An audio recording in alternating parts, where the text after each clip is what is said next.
Hello, hello, internet. Welcome to another No Bullshit Live. We're talking about some movies today. We're going to be taking your questions. I got a couple Patreon guests, and our guest of honor, friended forever, fellow YouTuber. How you doing, buddy? I'm good. How are you? I'm great. I'm great. Good to hear from you. We've been talking back and forth for a while. It's good to finally get on a stream, do a video together. Yeah, totally. I was watching you on the Andy Worski stream with Brittany Whitney, and I was laughing my ass off too. You were so hilarious on that thing. Yeah. You said that because that was so fun. I was really laughing. I was just like, there's so many funny Oh, things. no doubt. It was like totally sincere. It was great. Yeah, like I think the first thing was the AP the Frog like coming into Venti and Oh, like saying like Venti, do you remember me? Do you remember me? Like you talked to me when I was nobody and now I'm a somebody or something. I was just like oh. dying. The funny thing was he kept saying like 40 subs. You talked to me when I was at 40 subs, and he was talking like he was a big time YouTuber. I expected to go to his channel, and he's like at 50K, but he's like at 2,000 subs. I know, dude. I was thinking the I'm whole going. time, like I wasn't, and yeah, I wasn't even trying to be like, oh, he's nothing now, but it's just like the way he talked it up so Oh, hard. I know. I And it was like, know. I was like, dude, these guys are getting so hung up. He's like, yeah, man, Brittany, you said I'd never make it, and all this stuff. Yeah. And Brittany like played it perfectly, by the way, Oh, she did. That on that hammerhead situation. comment was hilarious. I never heard her say that before. I'm like a Yeah, hammerhead shark because he was insulting her. Like she does have a kind of a hammerhead shark thing going, but yeah, no, it's funny. I saw that meme a few times. I think the Destiny fans threw that around a few times. Like they always want to. That's like the main thing they try to get Brittany for. But I honestly, I could see it, but like only after they told me and they like made a pic of it, and she then was proud of it. That's the like the best way to go. yeah, for sure, for sure. Anyway, good catching up. Looks like we got a couple people in the chat. Improster in the house. How you doing, buddy? Hi, friendo. Boche J. A couple other people. Thanks for tuning in. We're gonna be talking about movies today, amongst other things. We're gonna take your questions. There's a few politics things. Me and friended. We're gonna maybe talk about a few of the Sargon situation, some of the new developments in that. We'll get to that later, though. But I wanted to start with Black Panther because it's Black Panther week. It's kind of been amping up a lot everywhere on the internet. I actually ended up doing 2 videos about it so far, just because everyone's talking about it. There's a lot going on. My first video was actually kind of more about the personal life of an actor, something we don't necessarily need to go over. Basically, they were attacking the villain's actor for not dating a black person. So it kind of is still relevant because you can see how this whole Black Panther thing is a very like black pride thing.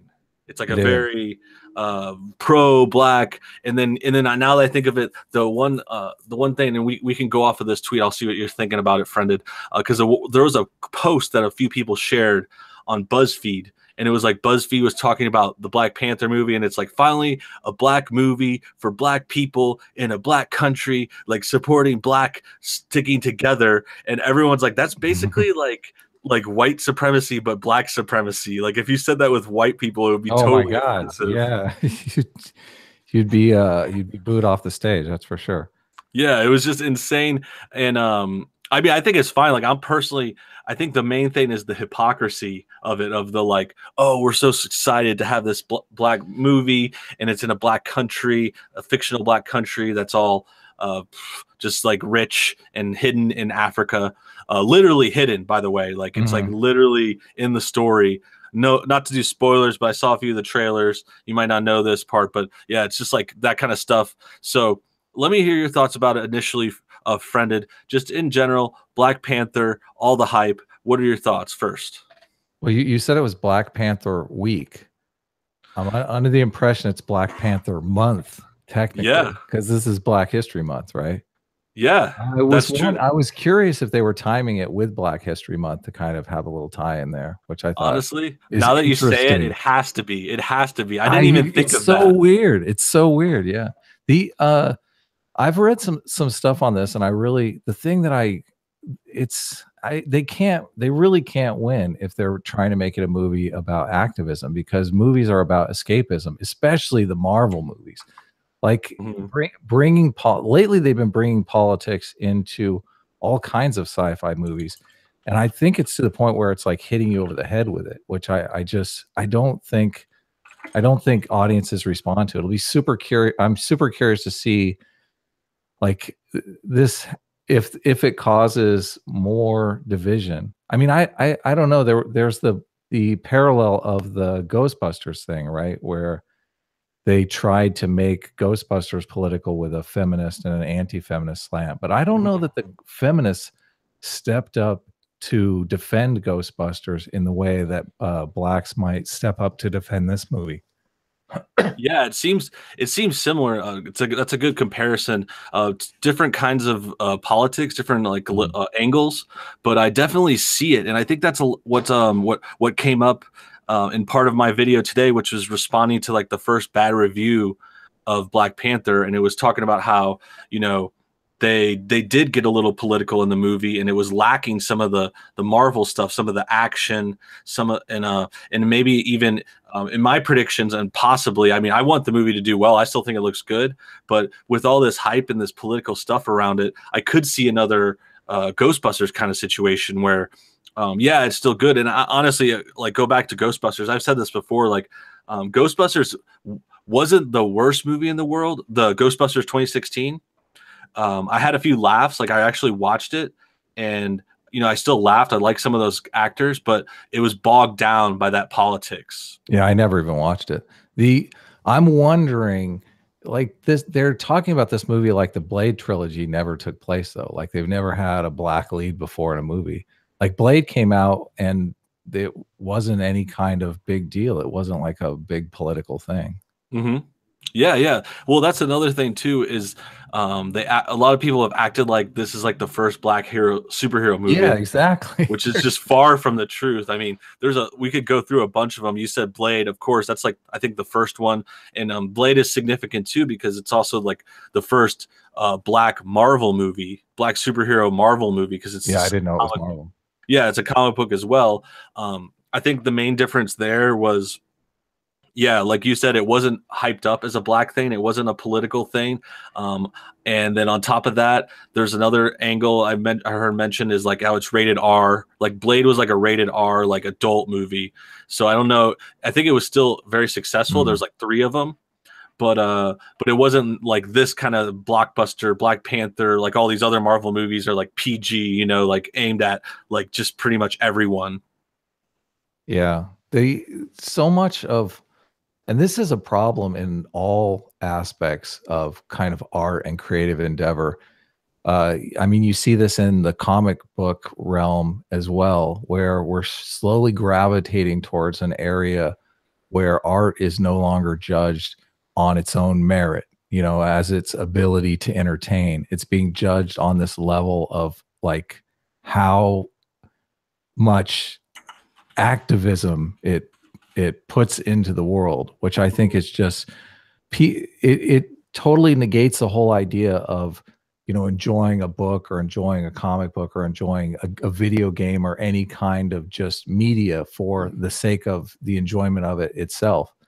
If everything is going to be judged by its, you know, ability to change the world, that's a tall order for all medium. And also it's just, how do you so much of today's political environment is so polarized. When I go to the movie theater, I'm trying to think of the last movie that I saw that in, but it's so cringy when they bring politics into it and they hit you over the head with it. I mean, a lot of people want to bring up Star Trek, like Star Trek was sci-fi that was, you know, really pushed that multiculturalism thing. But it did it. I don't feel like Star Trek ever did it. Maybe it's just because I was a kid when Star Trek was out. But I don't feel like it did it like hitting you over the head with it. Like it did it subtly, so it wasn't. You had to draw that conclusion yourself. And if you weren't thinking about it, you probably wouldn't draw those conclusions. Yeah, yeah, I agree with that. I agree with that. I think the main problem is the over the head part that you touched on. It's like Star Trek 2, I think it fits in the genre. It was in that like sci-fi political, not necessarily political, like social commentary.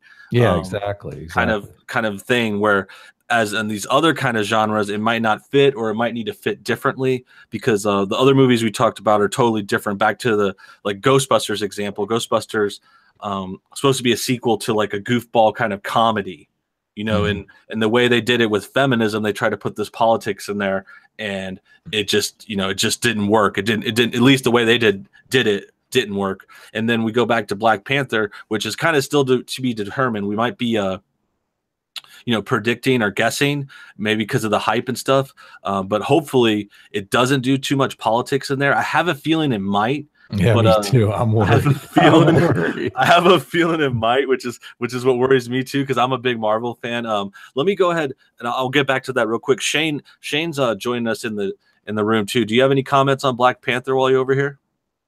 Man, I hate Hollywood. Okay. Actually, I hope it burns to the ground, quite frankly. But okay. You know, I don't have anything specific regarding the Black Panther the movie, but I will say, you know, I'm one of those run-of-the-mill conservatives. If I walk into a movie theater and I get beat over the head with political correctness, social justice bullcrap, I'm just gonna walk out. You know, yeah. If I know it's going to if I know it's going to be part of the movie in the first place, I'm not going to see it, quite frankly. So yeah, I mean that's really about it. I hate social justice. I hate those types of ideologies. You know, it's one thing to highlight injustices in the world. That does exist, right? We know that. But when the narratives are just lies, you know, that's where you get into this problem. And I feel like this is probably one of those areas that this movie's probably going to start diving into. So yeah, it really seems like it does. And yeah, thanks for sharing that. I feel the same in a lot of ways. I don't like the surprise politics. So I don't know if this Black Panther thing is going to be even like a surprise anymore, since we're already seeing it coming. I don't know. Maybe the public doesn't, because I don't know if the public is as dialed in about these kind of details. Some people will just go and they'll hear about a superhero movie and just go, you know, kind of like more casual. Us on the other hand, me specifically, like I'm watching Twitter and I'm looking around and I see the stories and stuff. I think Friended has been following some of that stuff too. So I think it's like a different thing. So we might be expecting it. I still think it'll be a good movie, but yeah, the politics thing is worrying me for sure. And the Black Panther, the whole idea is great. It's just, I think it's getting bogged down right now by like these kind of like almost, I don't want to say Black Lives Matter, but just it is like social justice warrior, like kind of like PC police, like propping this thing up because it's like, ooh, it's black people. Yeah. The studios have every incentive to do that too, because why wouldn't they want a movie that's rated at 100%? So they're almost incentivized to cry racism on the reviews thing. They have a tangible like financial stake in people not being able to, you know, rate it appropriately for the story. But people aren't rating on the story. They're rating it on the political aspect. It's just such a weird thing. It is such a weird thing that this charge of racism can come in if you honestly evaluate a movie based on, I don't know, like story maybe, or character arc, or graphics, or just like the typical stuff. Yeah, exactly. The one thing that I thought was kind of cringy was they made that black woman bald, and I was like, why did they do that? It's like so unattractive. And did that ring with you? I'm like, well, at least if you're gonna make a movie with black people, at least she was attractive black people. Like, why are you making this? why are you that might be clipped later. That might get you in trouble there. No, I'm kidding. Yeah. But I didn't think that specifically. I did think a few things about those situations. First of all, I thought it was a funny scene. There's been a few times they showed the scene in the movie or the trailer where she like takes off her wig. She throws her wig. I know. And throws that some guy, and then she does the heel thing. Like, I thought that was kind of funny. Hold on, you're throwing your wig. Wigs are not dangerous. Okay, I don't like. If she was throwing if she had a throwing star hidden in there or something, I don't know. I was like, what? Well, also, it's not realistic. Like we know black women would never throw away their weaves like that. Those are way too valuable to them. No, but the other thing I thought was like, I noticed that you said like a lot of the black chicks were bald in the movie. Like I think a couple of them. Well, I only saw one. I don't know. Okay, maybe I'm just in my head, but it seemed like a tribal thing. You know, it's like a lot of the stuff in the themes are like kind of like tribal African. They still have they have like a futuristic country, but it seems like they still have like those African roots, like kind of like the Luis Farrakhan, like still wearing the African like tribal stuff. It's kind of like that to me, but yeah, I could see that in there. And I think there is another side to that, because you mentioned the attractiveness, and I think this is something we could dive into a little bit, because something I've been seeing a lot of, which I'll get to in a second. Let me just shout out the chat real quick. Unknown Assassin says this isn't just Hollywood; it's all of SAG and AFTRA too. Those are the unions, Writers Guild. Zombies Ruin Everything joining in. Thanks for coming by, buddy. He has a YouTube channel as well. He says, I imagine the message and theme will be universal, which will be something ready-made for SJWs. I think that could be true. Assassin says more stuff about the unions. Neek sees in the house, another longtime viewer. Appreciate that, buddy. And we'll get to some of that. I think it definitely a good story. Like, all is forgiven. Like, seriously, the baldness, like all that stuff is forgiven. Like, it's just, for me, if it's a good movie, it's a good movie. I'm not gonna, like, their charge is that if you don't like the movie, you're judging it based on racism. Like, if you like the movie, then everything is okay. But I don't. It's a kind of an untenable situation. It is, especially for white dudes like us. I mean, what are we supposed to do? Like, it's the same kind of situation. It reminds me of something that would come up with Obama, like where it was like, if you criticize Obama, you were racist. Yeah, you know, like people would still say that to me. Like, I swear. Why would you criticize Obama? Come on. I mean, he is perfect. He is a smooth talker. No, it was something like a couple weeks ago came up randomly, like, and I thought of it again because they were talking about it, and they're like, someone on Twitter told me, they're like, Trump is a racist because he criticized Obama, and they're like, why else would he criticize Obama? Yeah. And I'm just like, that's the same kind of thing we're dealing with Black Panther right now. In some ways, I mean, it's hard to say because I haven't seen it line for line yet. I think a lot of people are thinking it, but back to that first bad review that came out. I did a video about it today. I saw, I love that video. Was hilarious. You were like, the guy just, where'd you dig that picture up? Is that it? Like, was that the actual reviewer, or did you? Yeah. I just saw someone floating it around, and they were talking about how this guy's like a Chad. I know. This guy's the only, like, some Irishman, some like geeky looking warrior, this warrior among men. Yeah, dude, we needed an Irishman to like step up for that, to get to break the bad review, break the water on that one, or whatever you call it. But yeah, it was like, okay. So he's the first bad review, and I don't think I've seen anyone directly call him racist yet. It's probably out there if you look hard enough. They're thinking it. Yeah, they're definitely thinking it. And it's just the kind of thing where I felt like his criticism was kind of mild too. Like, let's go ahead and get into nothing. That. It was nothing. It was mild and fair. And it was just like, it just shows that how hard it's going to be for people to review this movie. I imagine after it comes out, there's going to be plenty of edgelords like shitting on it. But right now, like in the previews and in like these kind of reporters doing like official critiques, and it's like this guy is connected to his job. Like these movie reviewers can get like slammed. So he's certainly being more brave, like coming out with that. But yeah, you said you watched the movie. What did you think about this? No, I watched the trailer, obviously. Yeah, the trailer and the video. Oh, your video. I saw your video. Yeah. I wondered though if they're in the same kind of bind on the social justice side as the people critical of social justice are on, because the people critical of social justice are always, I wouldn't say scared. You and I are not necessarily scared of being called racist. It's kind of par for the course, but there are people who are going to be intimidated into not speaking their mind about the movie because they don't want to face charges of racism. But I wonder on the other side, because their whole thing is they have this whole critical theory and fighting stereotypes. His criticism was that he didn't beat up enough bad guys. And I wonder, because the stereotype that the social justice side is always trying to fight is the blacks are violent. That's like a stereotype that they want to dispel. And they're thinking, well, we can't have him go all Tony Stark because, you're going to get that's going to impress that stereotype. And this whole movie is around trying to dispel social justice stereotypes. Like they've kind of I thoroughly object to making art about activism. Like art should be an escape from politics. It really should. It should be something that unites us, not divides us. Especially certain genres or like movies, like the stuff like I said before, Ghostbusters or comedies or should be out of like activism.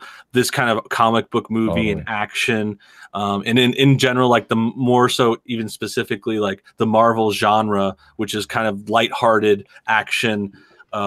You know, there's some high stakes, but there's been usually generally like some kind of jokes and quips and Tony Stark style stuff, which I think is kind of absent in this movie. We'll get back to that in a second. But first of all, thanks for a super chat, Pop TV, our field reporter. Trying to check in. I guess he's having trouble clicking on the link. He says, I can't get the retarded fucking link to work. So hi, everyone. Thanks for that, Pop. Appreciate that. He's been on the show a few times. He's waving his hand. Appreciate that. Zombies making the comment about how there's not enough action in an action movie. And yes, back to the Black Panther specifics. Like, I think the problem here is, and there's another thing I want to address. I'm jumping around because like you gave me some good ideas, friend. The first one was, okay, so they are dispelling a lot, trying to dispel these myths or like stereotypes. Yeah. So why don't they just make black romantic comedies all the time? Then why are they making an action movie? Yeah, and it's tough because it's like you're saying, okay, so there's like this African nation that's successful. Like that's kind of like, I know that's a huge stereotype. They had SJWs yelling at them because the guys had spears. Yeah, there's spears, and then the other part that like you said was the action or the violence. It's like, you know, there's that stereotype of like black people being more fighting and violent, and it's like now they want to dispel that, so they're gonna have to take the more action out of the movie. Like because this is the catch-22 we're at. It's, you know, the critique from that movie reviewer saying there's not enough action, but then the director's like, oh well, we don't want to kill each other too much because then they'll think they're savages. The other bad guy is a bad version of himself, so it's like black on black, but they can't have like a white guy because then it's like black on white. It's like they can't win. Like, I just wish everyone would just like throw this stuff away. I'm sure you know, it's been a long time since the Blade trilogy came out, but I'm sure Blade was pretty much an indiscriminate killer. I mean, that movie was R-rated. I think it was violent as hell from what I remember. Blade was legit, and I don't think it had any of this. Like, I don't think it had any race stuff. Like, I have to watch again. I could be wrong, but in my remembrance, it's like basically Blade was just black, and like there was no There we go. Pop TV checking in. What's up, buddy? Nothing. Just checked into my hotel. It's just being fucking stupid. Okay. Welcome to the show. We're talking about Black Panther. You're actually at Disney right now. Was there a lot of Black Panther stuff at Disney? Oh, it's got to be everywhere. Oh yeah, they hyped it like a motherfucker. Okay, so there's like posters or like stuff at the gift shop. Like what kind of things do you see over there? Basically, you know how they make Star Wars everything when there's a Star Wars movie coming out? Yeah. Black Panther. Okay. So just displays and all that stuff. And I love the comic books, which is kind of a bummer. I think T'Challa's a badass, but this movie's not gonna watch it. Yeah, it's looking questionable. Frenda, you were gonna say something? Well, you know how they do the Haunted Mansion up, like the movie. I was thinking, well, they do have the jungle ride. They could like do a Black Panther themed jungle ride. Dude, what's funny? But I don't think they would. I think that like Disney would run from that.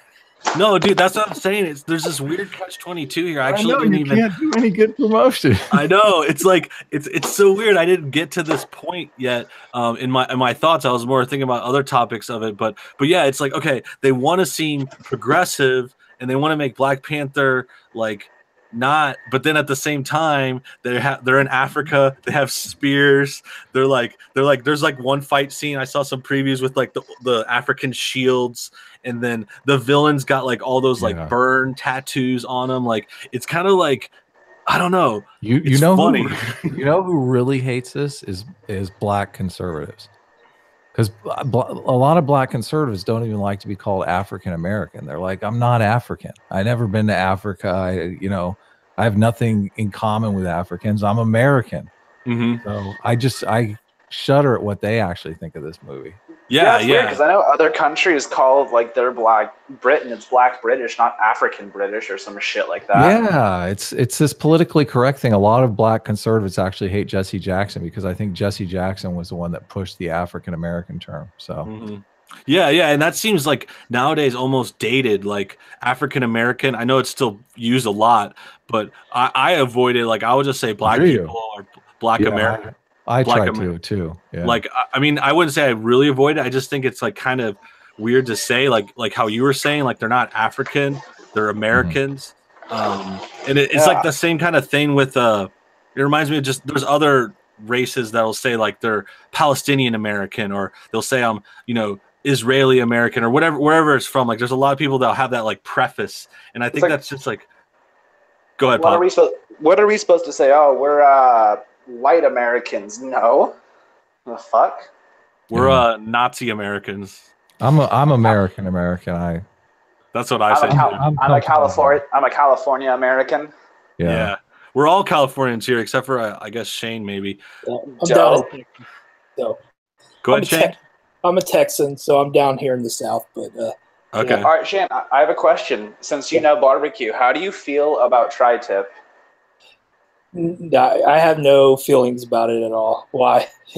Because I know a lot of people that like good barbecue hate tri-tip. Like other parts of the country won't sell it because it's garbage, but we make it a fuckload here. It's good. I mean, that's. I'm not huge into barbecue. I like good sauces and good rubs and those types of things. But, hell yeah, it's all different all over the country. Hell yeah, Shane is technically the only true American among us. Let's be honest. Yeah. Well, we got another guest here. Sean joining in. Sean, can you hear us? Maybe What's he's up, still Sean? setting up. I think he's still setting up, maybe connecting or something. We'll get back to him, but this is a good point. I want to pivot a little bit. We're going on about Black Panther, guys. Thanks for tuning in. 20 people watching, appreciate that. A couple of new guests we're going to check in with. Ren says Disney is on track to ruin everything, which I think is a good point and a good segue. We could talk more about Disney in a second. We got Improsser in the house, Unknown Assassin also talking about Disney. 27 Sports, thanks for joining us. Zombies Ruins Everything says Blade is still badass, never forget. And Blade, again, like I was saying before, it's just so different because Blade just like happened to be black, but there was no like black thing about that movie. Exactly. I think it was just kind of like, I think they're in America or something, yada yada yada. Improsters asking for an invite, and we're gonna have some more call-ins too. If anyone else wants to join, just message me on Twitter. Twitter is in the link below, or you can do @BrooksHeatherly. New Twitter, old one got banned. But we'll do some call-ins. So if anyone else wants to guest in on the second half of the show, we'll go ahead and bring you on. Sean, can you hear us? Yeah, I can hear you. What is up, my friend? I just want to let you guys know that Black Panther is the greatest movie in the history of film.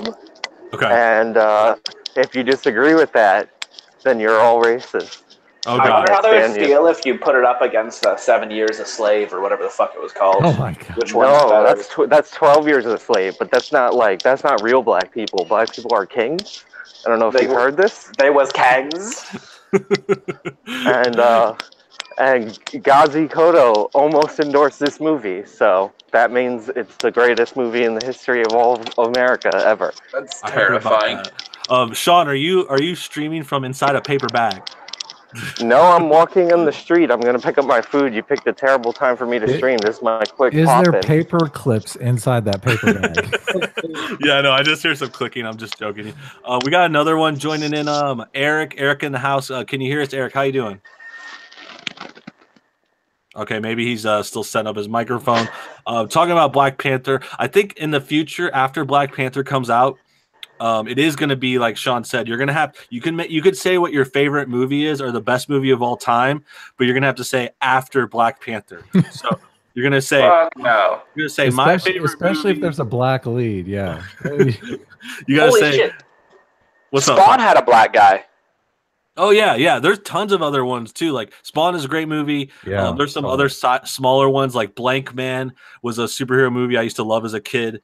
More of a comedy. There was Meteor Man. Meteor Man, I think, is actually the first one. That was also a comedy. Kind of Don't like forget Steel. Steel, terrible. Yeah, we all used to think black people were actually equal. I mean that was the thing. Like it was normal. Yeah, it was like it's like they're real people, you know? Yeah, totally. Just like normal everyday people. You don't need to put them on some pedestal. It's like, yeah. Yeah, All no, just lifting totally. up seems like a lot of low expectation. And it's like with this movie, it just seems a little much, like, because I feel like this movie would have stood without all this. You know, like I like all the Marvel movies for the most part, and you know, last couple ones was like Thor, and Still haven't seen that. Thor was great, and you know, all the other ones they still do really well without this this we was Kang stuff, but this Black Panther, man, they just couldn't avoid it. The other note I wanted to add into it was how they bragged about how the movie is like 90% black and only 10% white, and that was just like a selling point online. Well, I mean, that is a selling point. I mean, like there should be 0% white. Then it would be really diverse. Well, I own Song of the South, so that's like 10% black. Yeah, that's the ultimate diversity is no white people, right, Friended? I mean, just in terms of selling a movie, the Chris Tucker and Jackie Chan movies, I mean, they made like 6 of those things. Oh, those are great. Yeah, those are awesome. And they're because black and white audiences both enjoyed them. I don't understand this. Like, how do you? Black people are 16% of the population. How do you sell a movie that's aimed at such a small demographic? I mean, just as a business proposition. Well, but I know why the Jackie Chan one sold. If you listened to Tariq Nasheed last night, Asians are honorary whites. So white supremacy. White supremacy. The other thing that's funny is I noticed this on a video. I was getting clips for my Black Panther video, and I found this one that was like at the premiere, and it was really funny because they were talking. You know, you hear all this hype about it, Black Power, we was Kangs, and then you go to the premiere, and they're like, she was like pointing the mic to the crowd. She's like, "Are you guys excited to see Black Panther?" And then you turn to the crowd, and it's like all white people, like. All the people that are going to see this movie are like Brendan reminded me of this. Not just the percentage of the country, how you know black is like 16%, but in general, like I don't think black people are particularly into Marvel movies. Yeah. I mean, this one is Panther wasn't made for. He wasn't made for a black audience when Stan Lee made it. Yeah, you know the formula on movies. Well, I guess with blockbusters, it's a bit different. But normally, studios lose money on a lot of movies and end up making so much money on a few big movies that it covers the studio. So, I mean, they may be planning to make a loss on this. I'm sure. Nah, no way. Yeah. First of all, Black Panther was made for black people. You could ask Stan Lee. Mm-hmm. At least partially. Yeah, the comic. Oh, okay. It wasn't made predominantly for because he knew that wasn't the audience at the time. No, of course he wanted to sell it to the larger audience. The same thing with this movie. I think people want people in the the SJW communities probably want this movie to fail so that they can call everybody racist. But Marvel wants this movie to succeed. Oh yeah. You don't put 150. I was gonna say you don't put $150 million into a movie for it to fail. Well, it's funny because if you look at all the SJW shit in Marvel Comics, it's failing completely. Yeah, the comic books have fallen off, but the movies in this movie, they're all doing really well. Like I'm a fan of Marvel, and they know what they're doing, and I think this movie is going to be good. It's just a lot of crap being put on the movie itself because it's a true adaptation. Like you notice how none of the quote unquote racists who were complaining about when they recast the Human Torch into Michael B. Jordan. Or any of those other times they did a race swap for diversity or complaining about this movie at all. Yeah. Because it's a true adaptation. Like this is like the comic book fans are actually on board with this. And black people are 13% of the population, by the way. That's less. That guy's a badass version of T'Challa. Like he does it perfect. Mm-hmm. Yeah, I think it's well done. I don't think I think it'll do great besides this political stuff. That's something I was trying to get at before. I think without this political stuff, it's unnecessary. It's a Marvel movie. It'll do good. Maybe a few extra people will see it because it is like an African black centric movie, but the hype and the stuff in the media is just going extra layers on the cake, and I think it's setting itself up to fail a little bit just because it's overhyping it. It's like a Marvel movie, but it's just a Marvel movie, guys. Like, relax. Like, I mean, I know I like him as much as the next guy, probably more than most. But in my opinion, like, something I'm more look forward to is like Infinity War. Like, that's going to be insane. That's like something where I'm going to be like, yeah, this is crazy. And because people. Go ahead. Infinity War is a culmination of like freaking 10 years of Marvel. I think when the 4th Avengers comes out, the Infinity War Part 2 after this one, it's going to be 22 movies building up to it. But like the hype around this movie is ridiculous. There was a guy who gave it a not good review already, so it has 98%. So people are attacking him. They're like, white supremacist, American racist. He's an Irish film critic from like literally from Ireland. Yeah, we talked about that bad review a little bit, but I didn't hear about those attacks so much yet. Just that there was like this one lone Irishman who's brave enough to speak out against it. But I think the movie is overhyped, and then maybe it'll be good though. I mean, there's a possibility it could be the best movie of all time. I'm not sure because like I said in my video today, what's funny is another point is. And I think me and Sean talked about this one time on the DMs. It was how the movie, they say it's this like groundbreaking thing. This is like they're changing the formula, but really it's like the same as all the other Marvel movies. Yeah, you did. It's like Marvel movie. You got Iron Man versus Ironmonger. You got the Hulk versus Abomination. You got Captain America versus Winter Soldier, and then Captain America versus Red Skull. Iron Man 2, where he fights Whiplash in an Iron Man suit. Like, the villain is an evil version of the character. It's not that groundbreaking. But you got to also remember, it's like these SJWs have probably never seen a superhero movie, like in their lives, because they're like, it's the first Marvel superhero. I'm like, Blade, 3 movies. Does that count? Someone's complaining on my newest video that I strawman Jared Taylor because I said he's white nationalist, but like not kill them all type, more like pay them to leave type. I thought that was accurate. I wonder if Tariq Nasheed's going to see Black Panther. He's probably going to be at the premiere. I'm surprised Bake didn't ask about that. Well, they're gonna see it. They're all gonna see it. They're all gonna be like happy about it for like a week. But then, just like Wonder Woman, all these shitty think pieces are gonna come out about how much they hate it.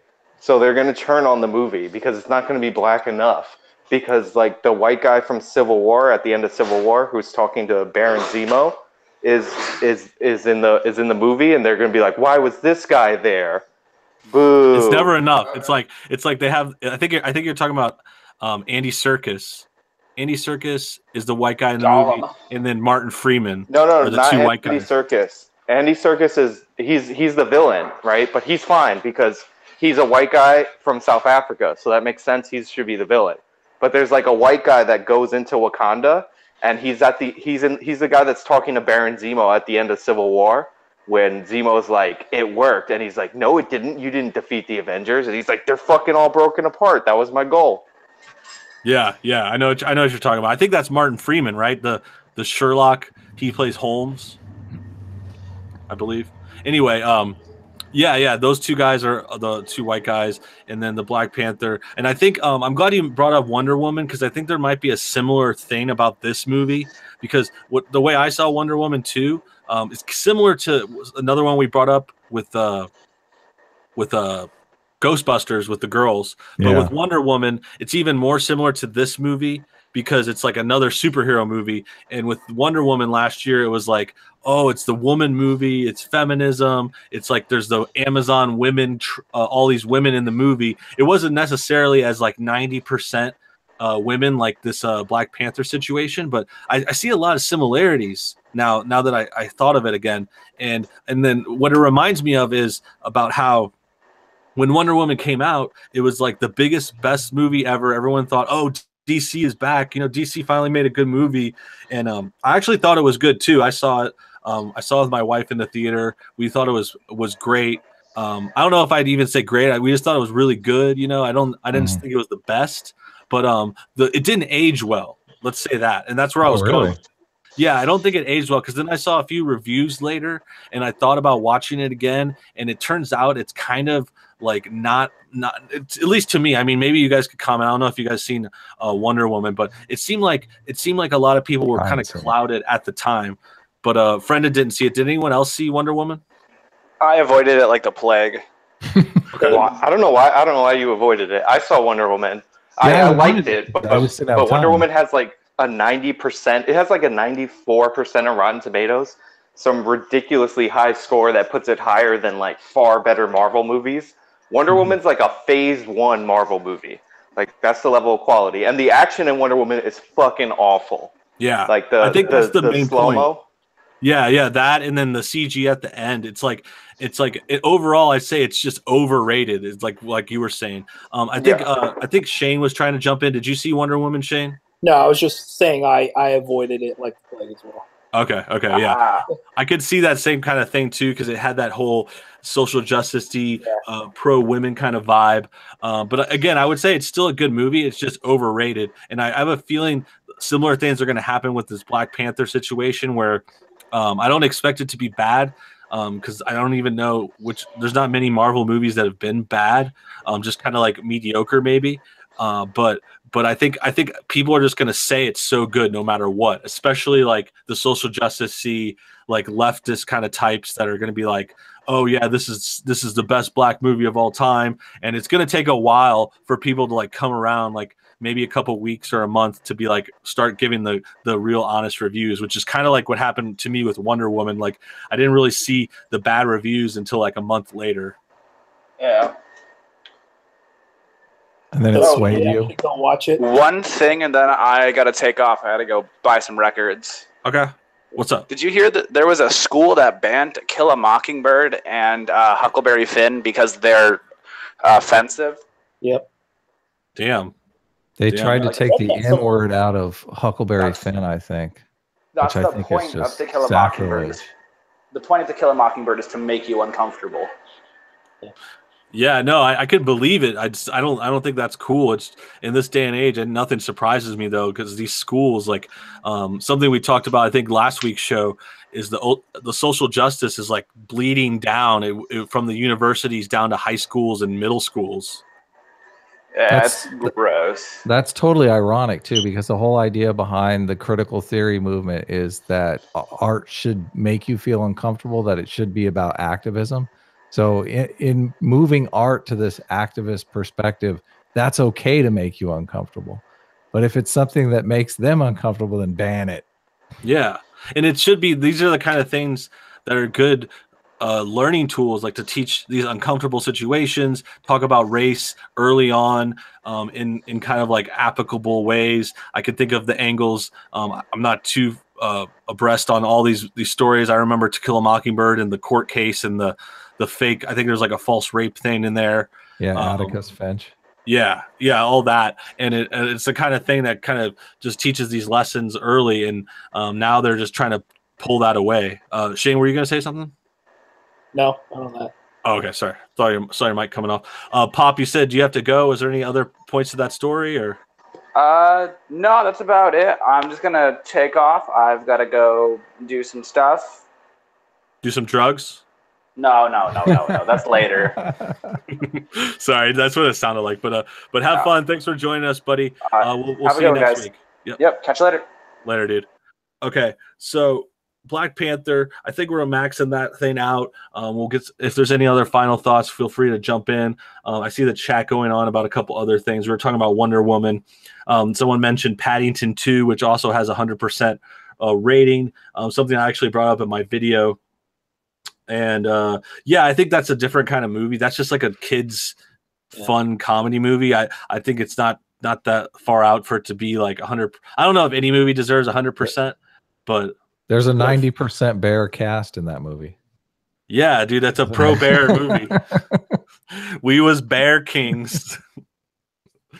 Okay, so we're gonna move on. I think I want to talk about maybe Infinity War next. I don't know if you guys want to stick with movies. We can switch gears too.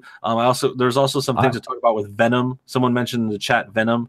What were you gonna say, Brendan? I want to talk about the Solo trailer. Okay, yeah, that's a good one too. That's good. And let's get to that. Sean's on camera now, taking a smoke break. I just want to say that fuck the Venom movie, fuck Sony, since we're gonna skip over it. And Tom Hardy's cool, but everybody else involved in that can just die. Okay, So that's fair. Give the background for me, because I don't know what the Venom movie is. So okay. I could do it briefly. I mean, basically, Venom is a villain in Spider-Man universe. yeah, I know who Venom is. Yeah, yeah, so. He's like the black suit, and he's kind of like the biggest Spider-Man villain. Pretty iconic. Go ahead, Sean. He's one of the most iconics. I wouldn't say Spider-Man's like biggest villain, because like Green Goblin killed Gwen Stacy, Dr. Octopus was like his childhood mentor. But basically, here's the story of the Venom movie.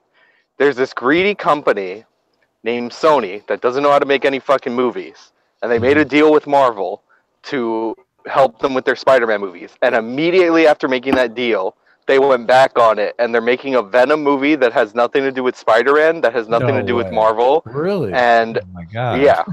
Yeah, because they want to do. They want to do. Have you seen the Amazing Spider-Man movies? Like, everybody seen that? Yeah, I saw them. Yes. Unfortunately, they want to do a Spider-Man universe, like a separate Spider-Man universe with just Spider-Man characters, and it's a really dumb idea, but they want to do it because they want to copy Marvel, because Sony's their movie studios in like shambles. They invest in movies like Ghostbusters, which was also supposed to be a cinematic universe. Mm-hmm. And then we got a new guest, Marcus, in the house. Marcus, thanks for joining us. Did you see the Venom trailer? No, I haven't. Okay, cool. We're just talking about Sony. We're talking about a few movies. Feel free to jump in whenever you. So was the trailer bad? Was the trailer awful? Yeah, I think the main thing. So the controversy getting the Venom. The trailer came out yesterday. I don't know if you could say it's bad. I mean, it's a teaser. It's short. I think the bad thing was it didn't have Venom in it. So a lot of people were just like, oh, okay, because basically it's just like Tom Hardy running around a little bit. It looks like he's like starting to get like possessed by Venom in a few shots, but overall it's just kind of like too much of a tease. And I think a lot of people are just turned off some of the stuff Sean was saying, like about how it's odd to make this Venom movie. Like Venom is so tied into the Spider-Man story. I don't know how they're gonna do like a Venom thing without Spider-Man. I mean, I'm interested. Like I love Spider-Man. I'm pretty biased because Spider-Man is my favorite comic book. Like that was always my favorite one. So I'm gonna watch like all of them. But I will say along the lines of the Sony stuff, like the Sony, the original 3 Spider-Mans were cool. Sam Raimi. But the Amazing Spider-Man ones were totally weak. Yeah, totally. I thought it had some good ideas. Like I liked some aspects of the reboot, but the second one, the Amazing Spider-Man 2, was just god awful. Oh, I know. Yeah, the last one that came out was terrible. I love Spider-Man 2. He's my favorite superhero as well, and that's why I don't want Sony to hurt him anymore. Yeah. Yeah, Sony's just murdering it. But that reminds me too. It's worth mentioning how there's a Spider-Man with Marvel. The Spider-Man Homecoming came out last summer, and I thought that was great. I don't know if it's not perfect. I still have a nostalgic feel for the original like Spider-Man Raimi movie from like 2001, 2002. I think that one's a classic, but yeah, the Spider-Man Homecoming was great. But then the Sony stuff, and then them trying to start these franchises and these worlds, which was something they tried to do in Amazing Spider-Man 2 as well, where they had like at the end they had these like end scenes where they showed all these Spider-Man villains like kind of in the background, and they're like, oh, this is going to be a whole universe, and then it never panned out, which is kind of like the same thing Sony did with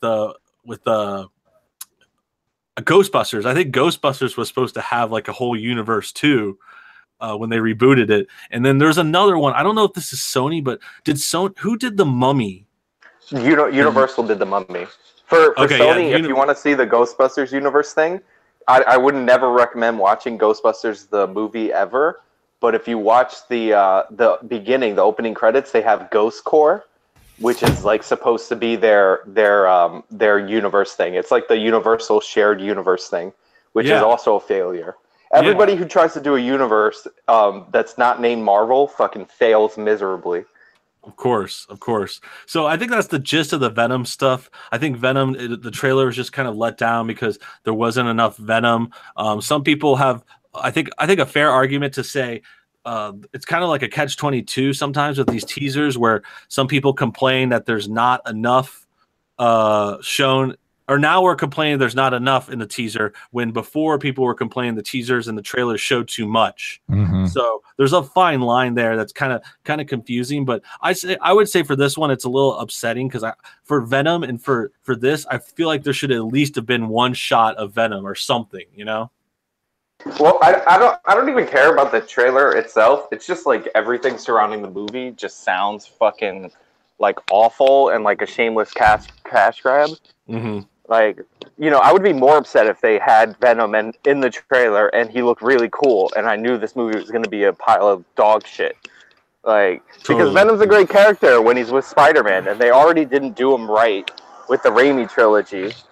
And like they kind of shoehorned him into that, and now they're gonna do it again with with Tom Hardy, which is like a waste of Tom Hardy. And this movie's supposed to take place in like the future of the Spider-Man universe, but it's not in the Spider-Man universe.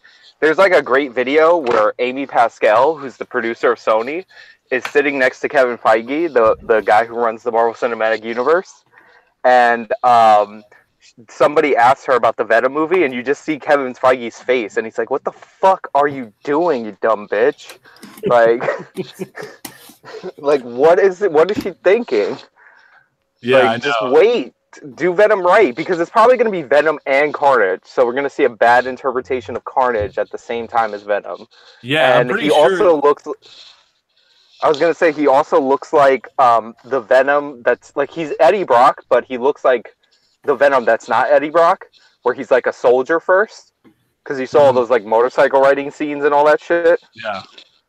Yeah, no, it looks like a different Venom, because the original one, the one I remember, was like kind of more like the Spider-Man 3 one, where, you know, Eddie Brock is kind of like a weakling without Venom. Like he starts off as like kind of like a normal weakling dude, and then the Venom suit makes him all jacked up. No. He was a bodybuilder, but it's like Eddie Brock feels like Spider-Man ruined his life, and he tries to kill himself, and like he starts lifting weights to feel better, and that's why he gets all jacked, and then he gets the Venom suit. So it's like he's supposed to be like a steroided out looking motherfucker with the Venom suit with amped powers of Spider-Man. Okay, but like Spider-Man's not in the movie. But like that's why people didn't like Topher Grace, because Topher Grace is like I don't know how you could find somebody who's not bigger than Tobey Maguire, but they did. Okay, shout out to the chat, and then we'll switch gears. I think we were going to talk about Star Wars. Unknown Assassin says Venom will be a type of movie where I'll only be into it for the last 20 minutes. Sounds about fair. Sounds right. Gummy says first live stream. Thanks for tuning in. Nixie says Homecoming was all right. 27 says all Spider-Man suck except Homecoming. So a little contradiction there. But let's go ahead and jump around. Enough talk about Venom. Let me go pass it back. I think Friended wanted to talk about Solo, Star Wars story. I had some thoughts on it too, but let me let you go ahead and start, bro. What were your thoughts on the trailer?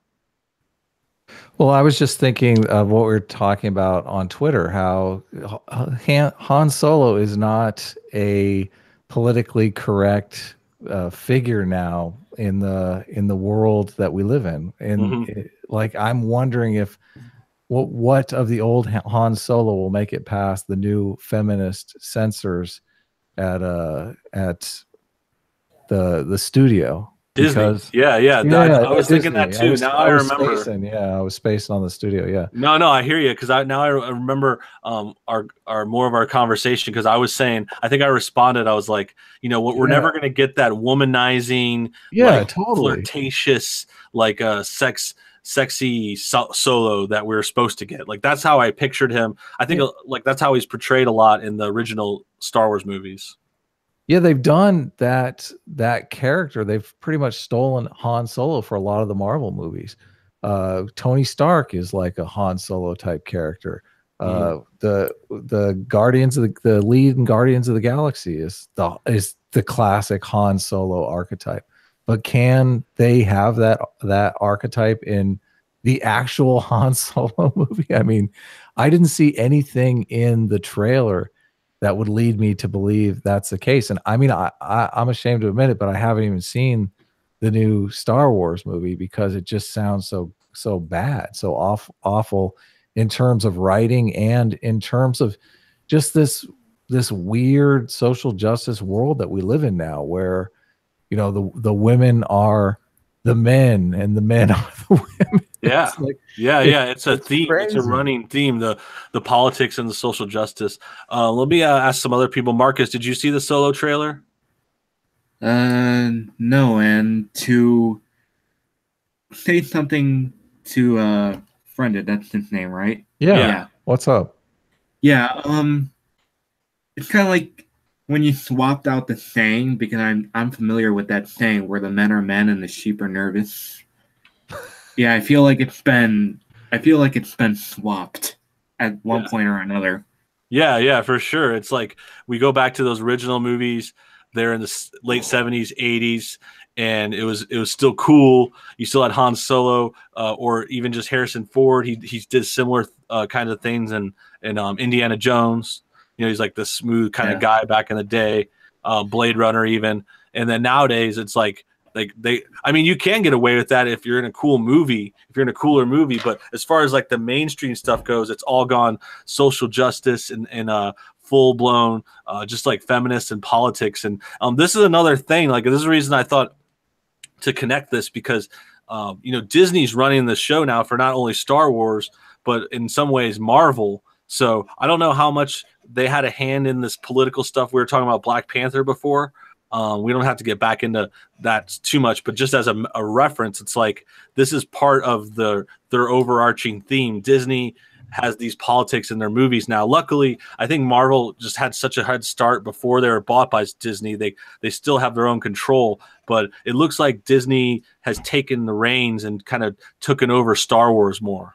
And Marvel had a winning formula. Marvel had a totally winning formula. They can go back to and say, this formula has succeeded, where I don't know that the Star Wars movie really had a winning formula out of the gate. So they're kind of constructing a winning formula going forward.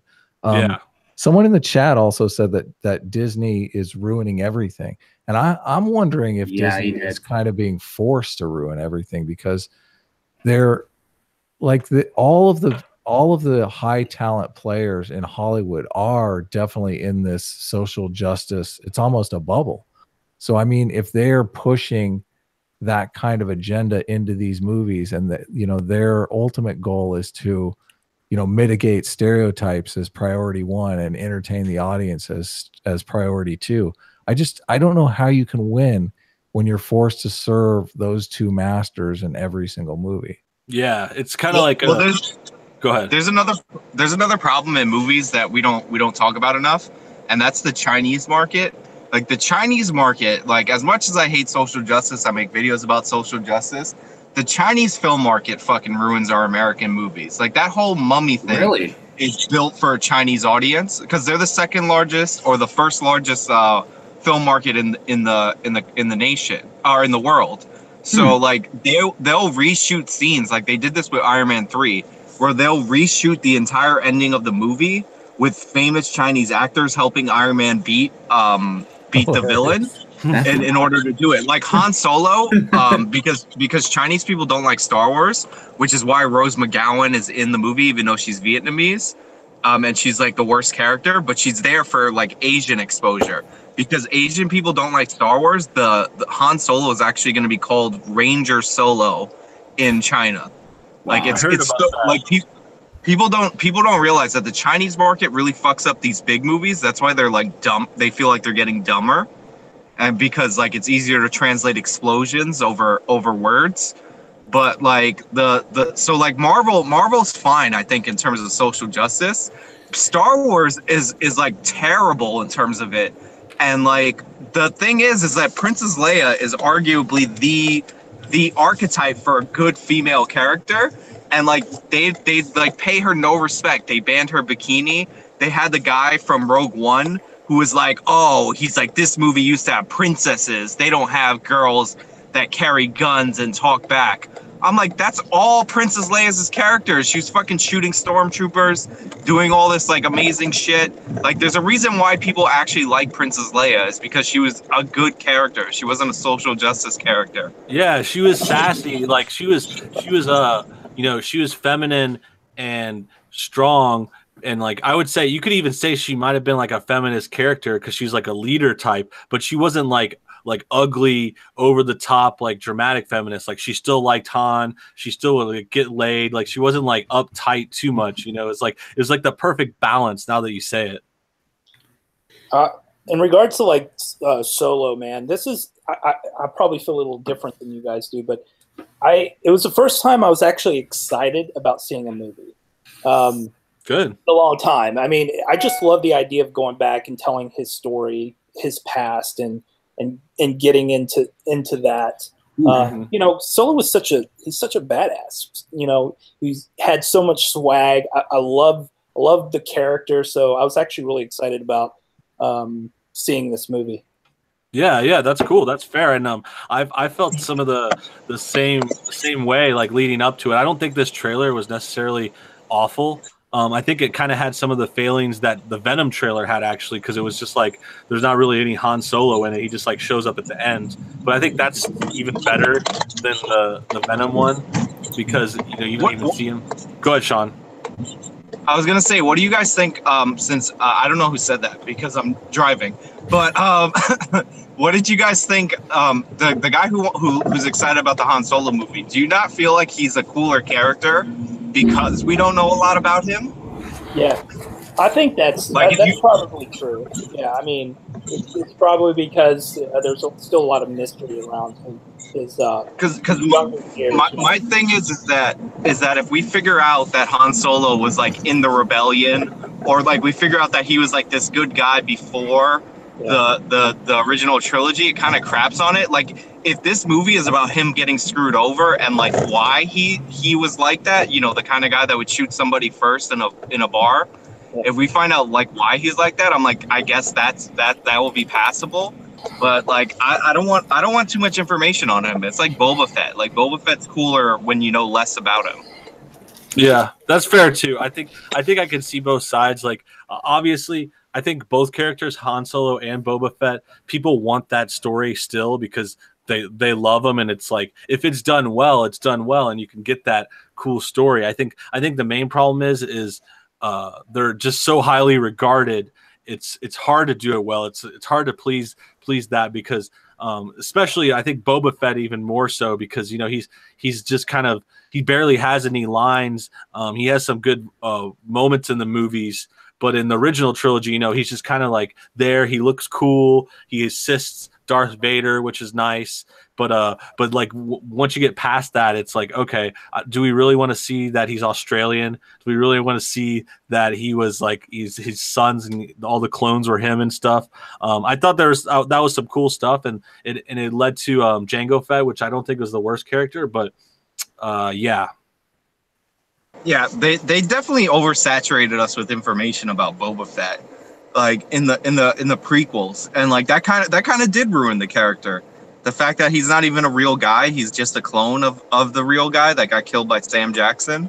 Mm-hmm. And also, there's like I don't know how much you get into the Star Wars like universe. Like I don't read any books or anything like that, but I heard like the original Sith Lords are supposed to be the same race as Boba Fett or Jango Fett. I'm like, that's fucking too much information, dude. Like he was way cooler as a bounty hunter. Yeah, it's simpler and more badass. But I think. Go ahead. I was just going to say, yeah, I mean, definitely when you withhold a lot of information, it makes these characters more intriguing, even stories in general. I mean, I think if you look at like a lot of these sci-fis that are, for instance, Walking Dead, different show, but you know, yeah, if you look at that, you never know what's causing these dead to reanimate and come back to life. So I think that's one of the reasons for the success of the show. It just continues to go on. You don't really know what's going on there, right? Mm-hmm. Yeah, some zombie movies, they do give an understanding of why an outbreak happened, but for Walking Dead, I've never seen an understanding of why it happened. Right. Mm-hmm. Like the video game, for example, it started off with you as the protagonist in the police car, and you just see one cop car, and then next thing you know, you see the entire police department going down the highway at 100 miles an hour, and you're like, gee, that's not good. But boom, the game begins, and you're in a zombie outbreak. Yeah. They also never flash back to they never flash back in Walking Dead to what people were like before the zombie apocalypse. Like sometimes they'll talk about it, but they never show it, which is kind of cool. I thought I remembered some movies like that. Mm-hmm. Yeah, zombie ones got that too, and I think the explanation, it helps or it doesn't help. It depends. But I think that's going to wrap things up on the movie talk. We're at about an hour. We're going to go over a few more things. I think we're going to probably end on me and Friended. Friended, if you still have some time, I think there's that one other topic we're going to talk about. What was that? Just the Sargon stuff. The fall of Sargon. I'd love to hear this. Did you still want to go over that, bud? Sure. I'm down for talking about it. Okay, cool. Like I'm technically friends with Sargon. I watch his content. I like his content. You guys have like more in common than differences, I feel. That's why it baffles me that you're against Sargon. Or yeah, that's where I want to get into it. I wouldn't even necessarily say I'm against Sargon, but let me go ahead and before we get too far into that, let me go ahead and check the chat. I'm gonna go drop. I think I'm gonna drop the other people. We're just gonna end with me and Friended. It might get heated in here, guys. So yeah, we're just gonna go over that. But let me. We don't want. You're gonna kick me. You look like you should focus on the driving. Exactly. We're saving your fucking life, dude. I'm trying to save your life, Sean. I'm about to stop, and you're gonna kick me. I'm offended. Okay, but I'm gonna holler at the chat. But before we go, let me just say thanks to Marcus for jumping in, for doing the call-in. Thanks for coming by. Yep, no problem, Brooks. Yeah, take care, Marcus. Later, buddy. And then Shane also in the house. Shane, thanks for coming on. Thanks for being a Patreon. Any final thoughts? Yeah, just thanks for letting me hang out and talk. Of course. We're going to be doing these each week, so feel free to try and jump in whenever you can. Appreciate you coming by. Take care, Shane. Later, dude. And then Sean, I don't know. I was going to drop you too. I don't know if you say you're about to stop, but do you have thoughts on the Sargon stuff, or do you want to just bow out? What you call it? If anything, I'll just mute and listen, and if I have a thought, I'll jump in. Okay, cool. We can always use some extra footage, but yeah, I just wanted to kind of clear the room a little bit. Not like we're getting too serious, but it's more of like a me and Friended thing. We went over the movie stuff, so the chat says we don't know Star Wars at all. Screw you, Luke Henry. I know plenty of Star Wars. I was watching Star Wars before you were born. Yeah, totally. I had action figures before your mom ever met your dad. Exactly. RL in the house. Michael, appreciate you guys watching. Sorry, I just burped there. RL, Unknown Assassin. We're going to be going just for a little bit more. We already did an hour. We're just going to wrap things up, and it's not like it's getting too serious, but I wanted to focus and talk about some of the stuff Frenda was saying. I think to clear the air, I'm not sure if you or any of the Sargon people are watching this stream or anything. I'm not necessarily trying to call them back out. I made my videos, and I'm kind of like done with that. I made my piece. I think I said my points, but you got a little beat up over those videos. I mean, your first video, I think, was 50-50 likes to dislikes, if not close to that. Yeah, that's fair. No, I definitely got shit for it. Yeah. I don't think it was a total failure or anything. I think 50-50 videos could still be totally positive. I got views, I got a lot of attention. I lost some subscribers, like a couple hundred here and there, which isn't actually like the end of the world for me. I mean, it sucks. I don't like to see that at all, but it's kind of just like, if people are going to jump off because I make one video about someone, like I that's not my type of channel is going to do this. Yeah, totally. Yeah. So I was lurking in the comments. I mean, I was curious what people were saying. So yeah. Well, did you see the Sargon comment? I did. Yeah, totally. It's like something to the effect of, I haven't watched this yet, but I just can predict what you're saying. So yeah, it was just like a guess at it, but yeah. So here, let's just start from the beginning. You're saying we had a lot in common. Like, where'd you want to go with this? Because I want to do just kind of talk about the videos and then maybe like a little bit of the aftermath. well, you do you? I mean, I guess you've never done a stream with Sargon, or never. Did you ever watch his content? Yeah. Actually, I've always watched a lot of Sargon's videos. Probably in the last couple months or a year, I'm not like staying abreast on every video. He does a lot of them, but in the beginning, I actually have mentioned that Sargon inspired my channel in the beginning. Like he's one of the top ones that I would watch. You know, I watched a lot of the anti-SJW stuff when it was super hot. Sargon was one of them, amongst others. And yeah. So that's the thing. I actually get that question a lot because people think I make this video like because I hate Sargon, and that was never the case. You know, like I had some disagreements, and I actually didn't see all the disagreements until much later. You know, it was like more recently. It seemed like it was more like, okay, Sargon seems to be going more down the liberal route. I've gone more conservative over the year, and then I just saw all this stuff happen, and I thought I'd make a video on it. Is it liberal though? Like I question, because this classical liberal thing kind of seems like a cop out for being like a libertarian or conservative. So I don't necessarily know. I'm not fully informed on the classical liberal stuff. So I see liberal and progressive as the same myself. So yeah, no, I question that too, actually. Let me ask you specifically though, like where do you fall in? We're both Americans. Like, are you usually voting Democrat or Republican? I have voted pretty much liberal my entire life. And I mean, I made a video recently where I say that I'm a centrist, which I really am a centrist. I have said on my channel many times that I was just totally in the liberal bubble. Like I used to watch TYT. I used to think conservatives just had some kind of mind disease or something like that. Like I just couldn't understand them at all. And then I read a lot of different books, but Jonathan Haidt is really the one that explained conservatism to me in a way that completely made sense. And ever since then, I kind of see liberals and conservatives as like this yin and yang, where the liberals are kind of always pushing for something new, pushing for change, and they're kind of the force that pushes society forward. And conservatives are kind of the counterbalance, the ones that are saying, no, we're going too much change too fast, because too much change too fast can destabilize society. And I mean, we live in a nice, healthy democracy.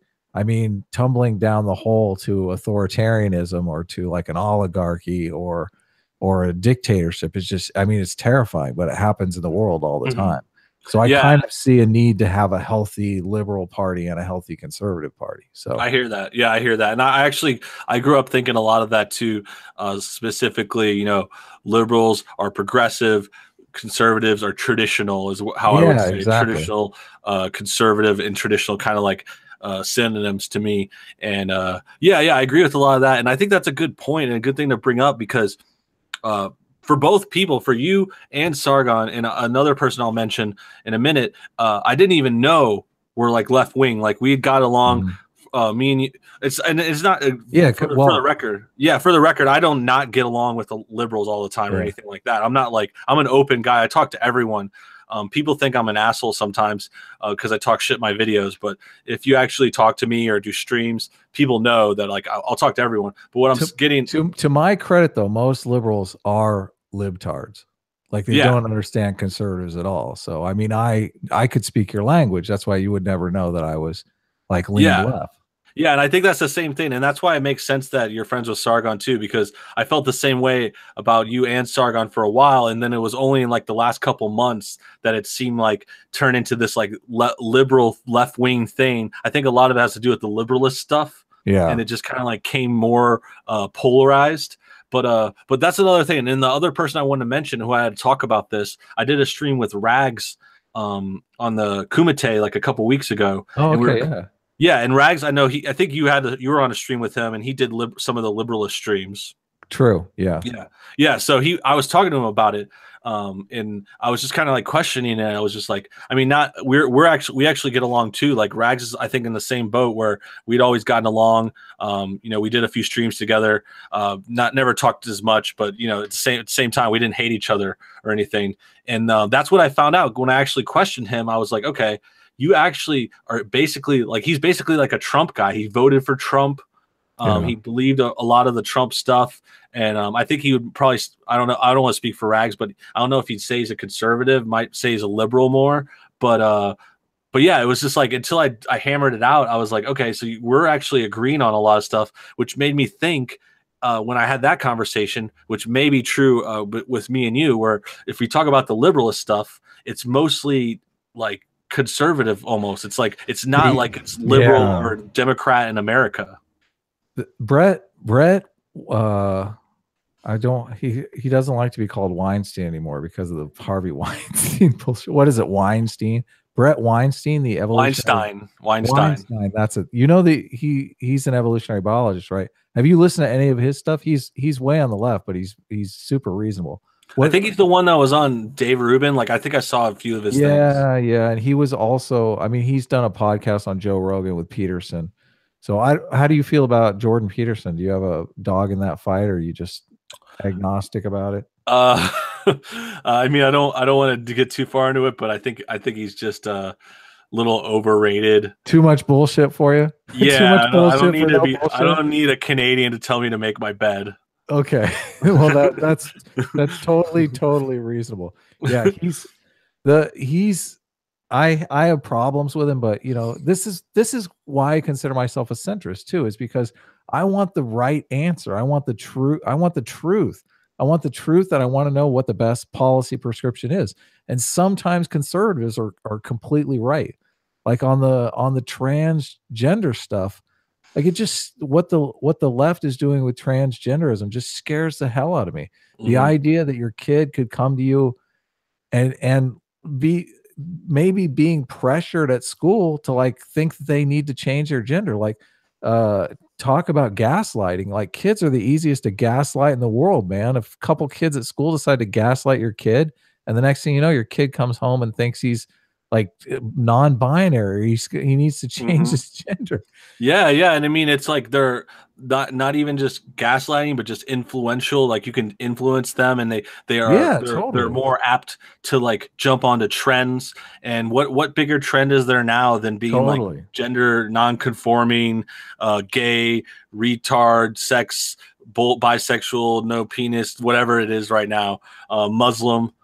So the reason I brought up Brent Weinstein was he just did a recent video, and he was talking about the problems of the left and the right, and how the left and the right are really getting to the point where they just don't trust one another. They're forming these communities that they can't have any dialogue between one another.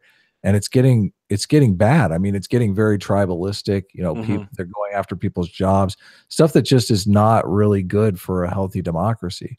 So it's polarized. It's very different now. Yeah. Another thing, we talked about stuff in the past 10 or 20 years. I think this is a point I brought up that you reminded me of, where just if you just go back to the 90s.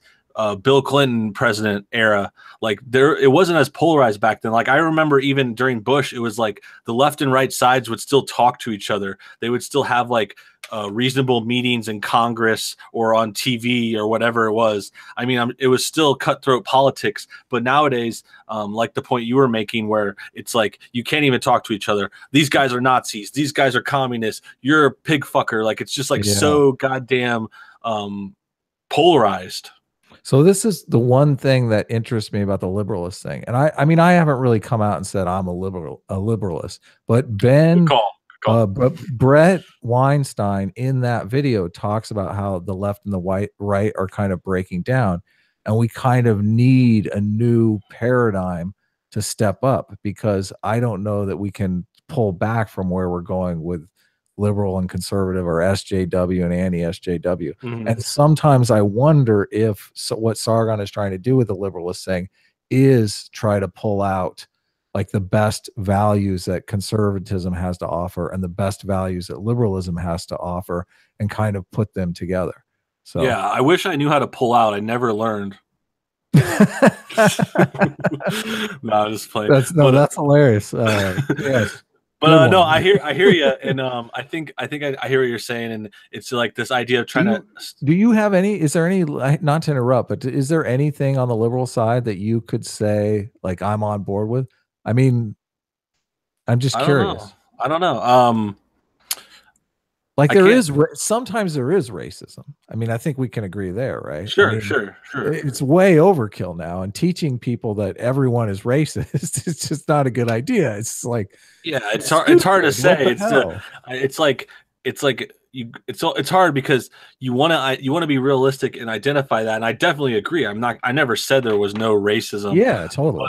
But I think you almost want to go there because you hear these SJWs, people, radical left, talking about everything being racist, or even just like Tariq Nasheed, like saying everything's white supremacy. Yeah. So you almost want to dial it back to zero at that point. Like you don't want to give them an inch because they take a mile. You don't want to say, oh, there is some people that are white supremacists. I think I mentioned that in my videos. Sometimes I'll be like, yeah, there's a few white supremacists out there, but they're just like a couple dudes in jail, like a couple skinheads in a jail gang, or like a couple of people that do weird KKK meetings in like rural Texas, or not even Texas, probably Tennessee or something. I don't know, but it's like it's such a small number. But then at the same time, you give them that, and they're going to show those KKK hoods, and it's like everyone's a fucking communist. Social media, I think, is a huge part of why this thing has gotten out of control too, because like we can have a conversation here between you and me, and like since we're talking face to face, it's easy to keep it civil. But then you see stuff, roll by online that they've said or done. And I mean, I admit I am friends with other people on the left, and sometimes it's just the retarded stuff I see them tweet makes me think, oh my God, why am I friends with this person? So yeah, I mean, it takes, we're all human beings. It takes a toll on all of us. So yeah, it's tough. I understand that perspective, but I mean, I try to give people the benefit of the doubt, and I'm a huge fan of Hanlon's razor. Everyone wants to talk about Occam's razor, but Hanlon's razor is the one that never attribute malice to that which can be adequately described by stupidity or incompetence, which I think a lot of times I think the left just, you say, they want to take a mile, but I think it's really incompetence that forces them to want to take a mile. Like I honestly thought that Tariq guy, he didn't seem like a very hateful person on that stream. He seems way more hateful on Twitter, but I think it's more incompetence, more ignorance than it is.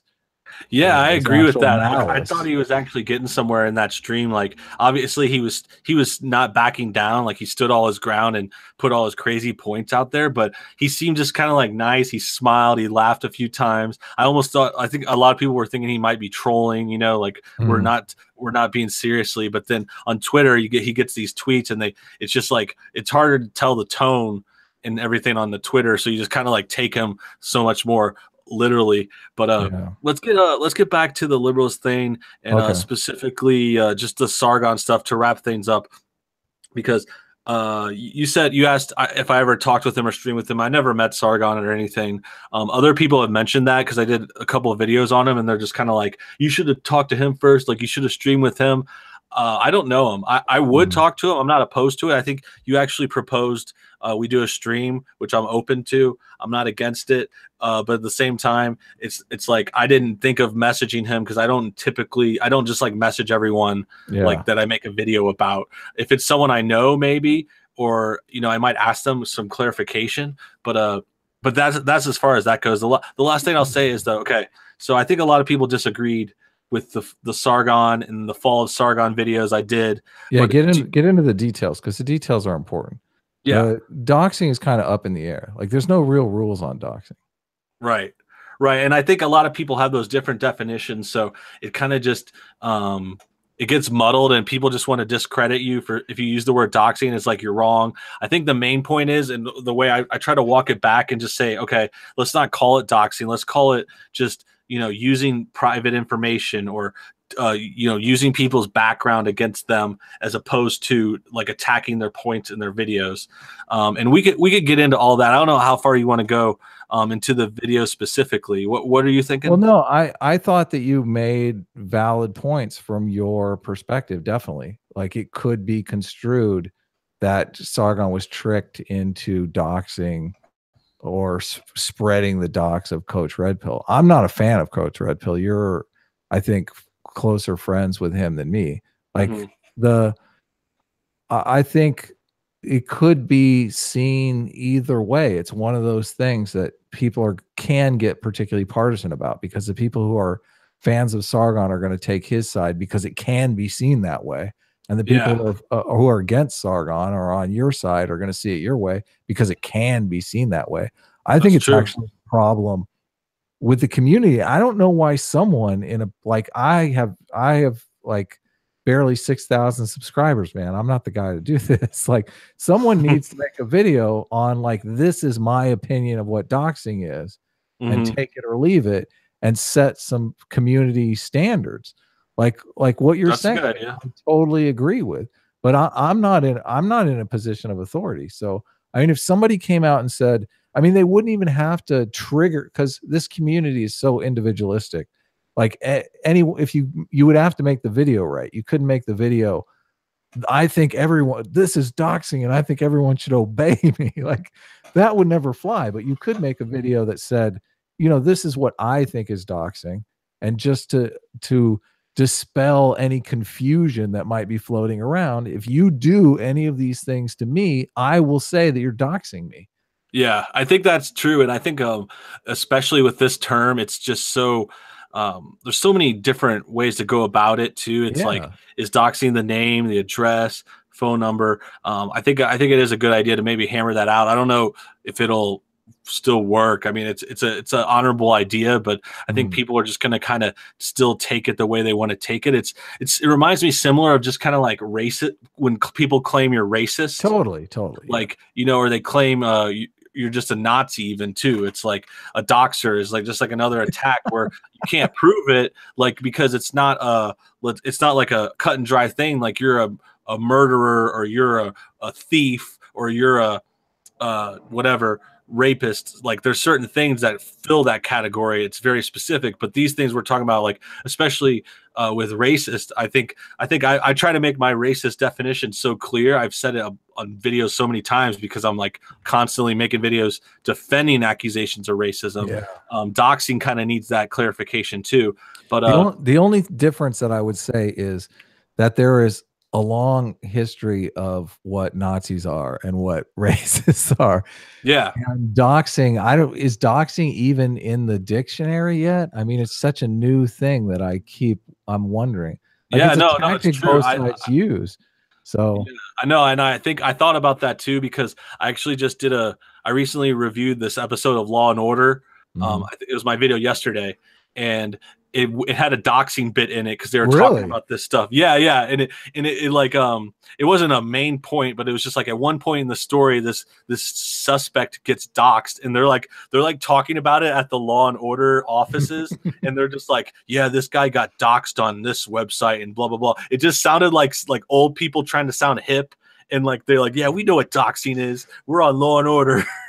And it just reminded me of what you said, where doxing is this new concept where it's like with the internet, it's like it's only as old as the internet basically, and this like anonymous these anonymous message boards and screen names and stuff, because it's like, in my opinion, doxing comes from revealing these private screen names at the essence. There is an intimidation aspect to it as well. And I'm not positive about this, but I'm pretty sure that in defamation cases, if you say or do something that's defamatory towards somebody, they have to prove damages as well.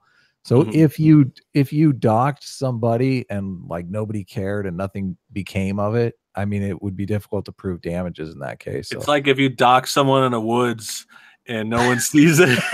Did they really get Did they doxxed? really get doxxed? Exactly. Exactly. Yeah. The guy with like 6 Twitter followers, he's like, here's no bullshit's address.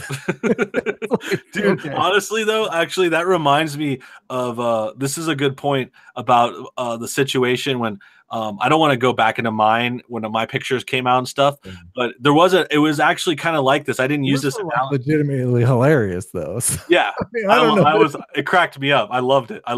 And what's funny is I actually laughed at it and everything. And like so many people thought I was like getting mad because it was embarrassing. But I think those people have never like watched my show. I know. It's so like, many people have this crazy idea of the type of person you are. I know, because it's like if anyone that's watched my show or seen my videos, they know I embarrass myself constantly. Totally. Like that's like half of my gags is just like that. So it's like I don't get embarrassed. There's another example of another one of these people, left-wing YouTuber, made a video about me, and they dug up some of my old videos. Like there's like this one from college. Oh, I remember that. I remember. Okay, you might remember this. It's like this one where I was like the milk. Yeah, I was in the bathtub and I was taking a bath with like cereal, basically. No, you regret that. Tell me you regret that. No, dude, I'm telling you, like it's the thing. It's so funny. Like this is the same situation where it's like he put that in his video to try and like whatever make fun of me. Like, but I'm just like, that's hilarious. That's why I did that. And everyone, when I did that video in college, like everyone laughed at it. It was like a great bit. I mean, it's still cringy. Like the college videos, like obviously everyone has these old videos in their past that are probably embarrass them, but I don't really get embarrassed because like it's kind of hard for me to get embarrassed because it's not like I'm making dramas in college and I'm trying to be a good actor. Like I was making dumb shit back then too, so you can't really embarrass me with that. Like the same with the VidCon pictures.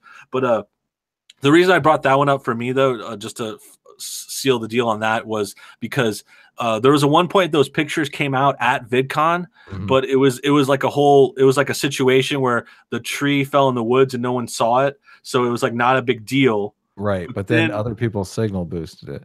Yeah, and then like a couple months later, everyone started spreading it around. But then what's funny is people will still attack me for it, and they're like, "Well, why didn't you say something when it first came out? Why didn't you like get mad about the doxing at first?" And I'm just like, "Well, no one knew about it. Like, no, it was like a tweet that no one saw, and then months later it got spread. Yada yada yada. End of the story. Not trying to dig that all back up. I just thought. No, but I understand exactly what you're saying, and you're speaking to my idea that there is some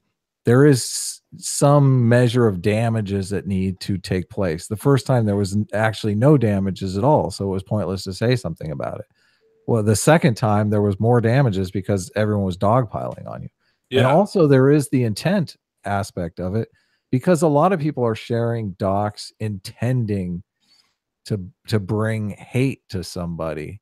So I mean, yeah, and I think that's a good place to get back to the Sargon story. Yeah, because it's like he could have just called him Coach Red Pill. He didn't have to use his name.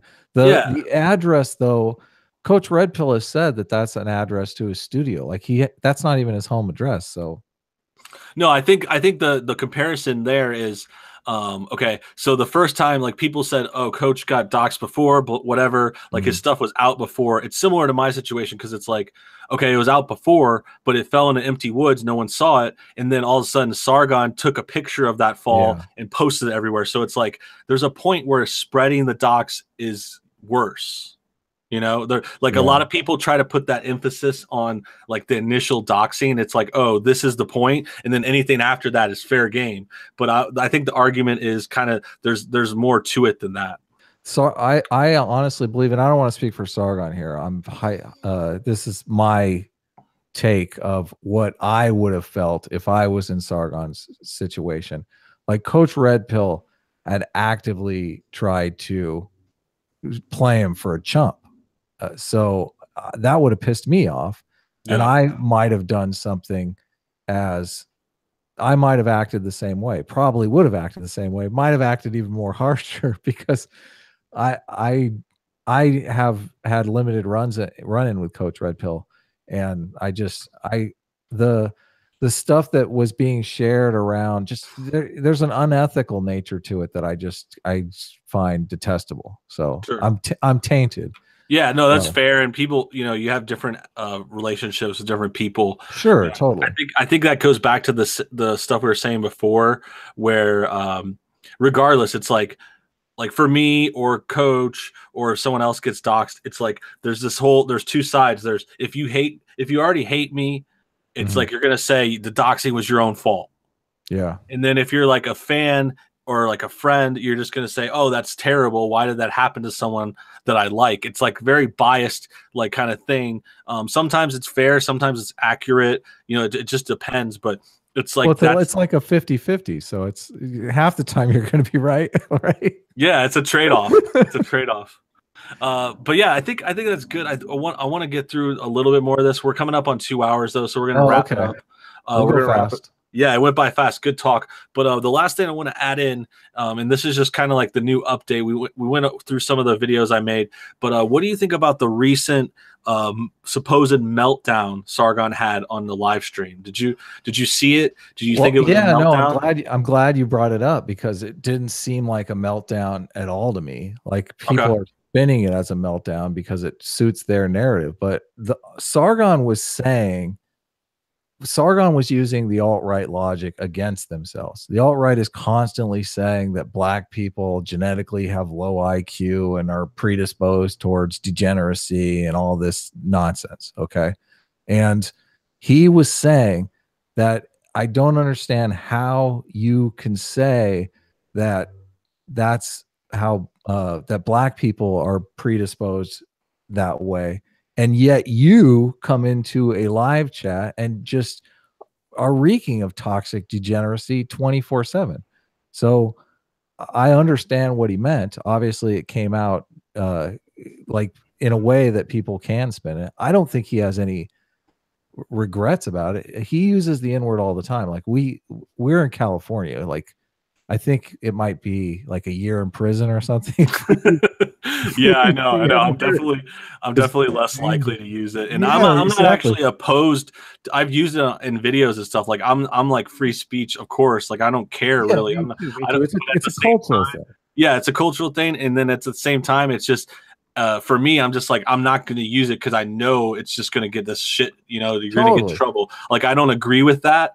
But if that's the way they want to play it, it's like the same reason I wouldn't say other slurs just for the sake of it. But yeah, I can see. But the only reason I bring it up is because English people don't have that social stigma with the N-word. They don't. British people, the N-word is like saying, shit or ass. Yeah, like cunt or something. Yeah, it's not the same stigma. Well, cunt we might have a trouble with around here as well. But the Australians, that's like the every other word for them. Like, yeah, the C word. The C word is like DEFCON 4 for us. I mean, shady Australians. Australians. Exactly. Yeah, I agree with what you're saying. Like if Sargon would have said it like you were saying, like just kind of like matter of fact, without the meltdown in the words. The meltdown. Listen to you. I just want to keep saying meltdown. No, I know. It's the same thing with the James Damore manifesto. It's the same thing, bud. It's the same thing. I know. And it's the same thing with my video titles, and I'm just like the fall of Sargon. Meltdown. Dude, okay, here's the other thing I want to say about that. The fall title of no bullshit. It doesn't work there though. It's like when you say let's talk about the I think I'm I don't even want to say his name, but like there are people out there making the fall of no bullshit videos. I think I'm a real YouTuber. First of all, when you make a YouTube name, you think of all the different derogatory ways that people can make your YouTube name. And there's about 1,000 derogatory ways to make. I know. He set himself up for that one. I know. Yeah, no, I saw that video. It wasn't that though. It was No Bullshit is Breaking Down. He took my title and then he put it on me. Not as good. Which just shows his originality. No, you're the master of clickbait, man. That title. I'm good at titles. I've always been. Like when I was in high school, I would always name the band. I would always come up with the names. Like it's a knack. It's a gift and a curse. That's a producer right there. That's a producer. Yeah, we're not going to call this Star Wars anymore. We're going to call it Solo. Solo Cups. No, I think that's another thing. Just with that title, like people have asked about that a lot and get so hung up on the fall of Sargon, and I don't think I did it like as a clickbait, like fully like deceiving. I was just like it sounded good, you know. It's like you would have never watched my Sargon 1 video if I hadn't called it Sargon 1. Come on, let's be honest. I actually didn't watch it. I didn't watch it. I just saw the thumbnail. But you clicked on it. I'm kidding. Well, but that was you a good probably one. watched like 5 minutes. You were like, this is 2 hours long. I'm out of here. That was my play on the CRP. It was a total joke. But no, I know. I got that later. People gave me shit for it. But people got me, yeah, and so you get where I'm coming from. People will give you shit for those titles, and I think that a lot of that comes from too is that a lot of people don't get past the titles. You know, it's like they just go for the title and they're like, "But how is it the fall of Sargon? Like he didn't physically fall. Like did he trip? Like it's called a metaphor, bro. Come on." Yeah, and then on top of that, it's like he uses the handle Sargon of Akkad. Like it's like such a dramatic like I am a god from ancient Roman history or whatever. It's like, you know, so I wanted to have that same gravitas. Like I wanted to have that same hype on it. But yeah, Sargon is very down to earth though. That's why I don't like you guys would be like best friends. I just don't get it. It's like I feel like we would get along. I'm not like down to earth. I'm not like trying to fish here. I don't think he talked to me now. Since he hate on those videos, and then also he liked all the videos we were talking about. The no bullshit is breaking down. Yeah. He liked all those. Which is funny. It sucks for me being like I'm caught in the middle here. I can't get any action out of this beef. You're trying to kind of wet your whistle. Well, I'm like all these people's channels are blowing up, just going out there and being dicks, and I'm like, I can't set up that stream, bro. You got to get that. I can't do it, man. I can't do it. I have this little thing called ethics. Yeah, well, like I don't feel right about it. I'm actually not big on the streaming side. Like the streams are getting so big right now, and I've been doing it on here like for fun. Like I'm trying to build up a little bit of a thing weekly, but these people doing it like every day, and like I don't watch them for sure. Like I watch a few, not to hate, because I do like a lot of the stuff. Like I like the Kumite and the stuff that Andy's been doing. They've been some great streams. The one we talked about yesterday was really good. But yeah, it's like I don't know if that's something I could necessarily do. When do you said you had a strike on your channel though? You can't stream on your main channel until. Yeah, I have to another month. Oh, okay. So I've already gotten through like most of the. It's like a 3-month ban. Maybe we should try to set up a boxing match between you and Sargon, like a winner take all. He can confront you about the fall of Sargon, and you can. He's like, I'll see you fall. I'll make you fall in the ring, motherfucker. I don't know. Why would you take on Sargon? You're a comedy writer. Come on. He's read Loki. I know. I'm a big fan of Thor too. I'm a big fan of Thor. No, dude. We mean Locke. We actually mean Locke. And I've tried to read Locke. Okay, it's not easy. It's not easy. Man. You trying to get it? Is that the Liberalist Handbook? No, I've read. I read all the time, man. I love reading. Like there's but all modern books, they try to be informative and entertaining at the same time. Back in old Loki's day, like people were so bewildered about having a book in front of them. You could just do it however you wanted. And it's dry. It's dry. It's like, I won't say it's as bad as Shakespeare, because, you know, I read Shakespeare and I'm like, what the hell did I just read? Like, what does this even mean? Just like random words put together. I know. It's like word salad. I can't figure it out. But Sargon knows that shit. Like he's legitimately like a smart guy. So well, that's the thing, and I think that's another reason I wanted to get into making the videos. Like I thought it was just funny seeing him get kind of serious, and he is a serious guy. Sargon never did the milk in the bathtub thing. Okay, like he's never done that. No, I know. That's what I'm saying, and that's where I was getting at. And then this reminds me. You reminded me when you're talking about Loki being like serious and like more dry. Like I see that from Sargon now. When I feel like he used to be funnier, or at least like joke around more. Funny. Yeah, totally. And like even just recently, like I remember just like a month or two ago, he did that funny video with Amazon Alexis. Oh, I didn't see it. And yeah, it was just like on a second channel, I think, and he was just talking about communism to it, and it was like talking about just like random stuff. Well, I think I did see that actually, yeah. Yeah, and it was hilarious, and it was like I feel like his videos used to be funnier like that, and that since you asked, like that's why I kind of wanted to do this new thing where it was like, you know, he just got too serious and taking himself too seriously, and I think that's why the thing got funny about the meltdown, because it was just like these trolls in the chat like seemed to really trigger him, and you know he used to be the troll too, you know, like he used to be the shitlord, and now he's like, and that was another theme from my videos was like he's becoming the thing that he hated, you know, he's becoming Anita Sarkeesian, Sarkeesia. I don't think that's a fair charge because I think Anita Sarkeesian, first of all, I don't think she's near as smart as, although that's up for debate. I mean, she went to CSUN though. So well, now I double down on she's not as smart as Sargon. Jesus. Okay. I had no idea. Really? Yeah. So what CSUN is Cal State Northridge, right? Yeah. It's like where all the kids go and they can't get into UCLA or USC. It's not the Harvard of the Valley. Okay. It's like a C average school.